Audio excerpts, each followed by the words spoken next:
Араван районунун Төмөй Найыл аймагынын жашоосу мурдагы аскер кызматкери Курбанбек Абдыкеримов былтыр 16 сентябрда Баткен районундагы Достук чек ара бекетинде нөөмөттө болгон. Ал жаңжалда оң далысына ок тийип, колу кыймылдабай майып болуп калган. Андан бери мамлекеттен жөлөк пул албай ора тартып келе жатканын, акыры социалдык тармак аркылуу өлкө жетекчилигине кайрылууга аргасыз болгонун айтат. Бир эле кагаз алыш үчүн келесиң болбой калат. Башка күн келет эле. Араван районуна барсаң, Ноокат районуна барышың керек дейт. Ноокат районуна барсаң, башка жакка бар дейт. Ошко жөнөтөт. Ошко келсең, сен жашаган жериң аркылуу келишиңе туура келет деп кайра Араванга жиберет. Ошондо түшүнбөстүктөр болду да. Ден соолугунан улам жумуштан кетүүгө аргасыз болгон жигит бала кезинен аскер адамы болууну кыялданганын айтат. Абалы жакшырса эле кайра эле кызматка кайтсам деп үмүттөнөт. Өзүм кичинекейимден эле аскер кызматкери болуумду үмүттөнчүмүн. Ой максатыма жет дегенде ушул окуя болуп турат. Баткендеги окуяда Достук чек ара бекетинде Исламидин Кубанычбек уулу да сол алаканына минометтун чачырандылары тийип, колу иштебей калган. Ок мына колумдун үстүнө тийген да. Бул жакачы. Булдан чыккан ок эмес, мага миномет тийген, осколочный ранение. Колумдан депчи. Менин эч нерсе деген жок, бирок дегени убакыт өтүп атат да. Убакыт кетип атат. Уже мына 1 жыл болсо ранение алганыбызга. Даже кетип атат да.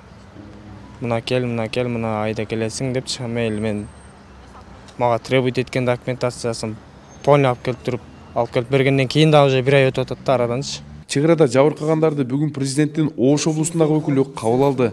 Ал документтерге байланыштуу маселеде көмөк көрсөтүүлөрүн убадалады.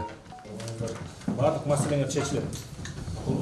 Курбанбек аттуу жараныбыз кечүүгүнү ушул тийиштүү мамлекеттик органдардан жардамды ала албай атканын, ушул бир корутундулары чыкпай атканын, ооракерчилик тартып аткан боюнча кайрылган.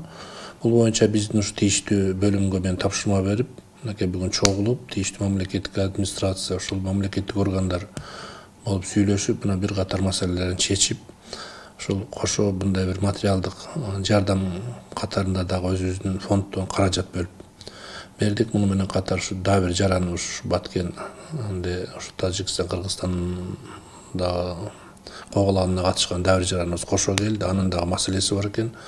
Ушул маселелерди биз ушул жеринде чечип, ушу балдардын ооракерчилик болбоосу боюнча мындан ары карай чараларды көрдүк. Быйыл 13 июнда чек ара кызматынын жетекчиси Уларбек Шаршеев былтыр сентябрдагы кыргыз-тажик жаңжалында жарат алган аскер кызматкерлерине кенемте төлөнүп берилгенин, 10 аскердин жараты жеңил болгон үчүн аларга төлөнбөй турганын Коопсуздук кеңешинин жыйынында билдирген.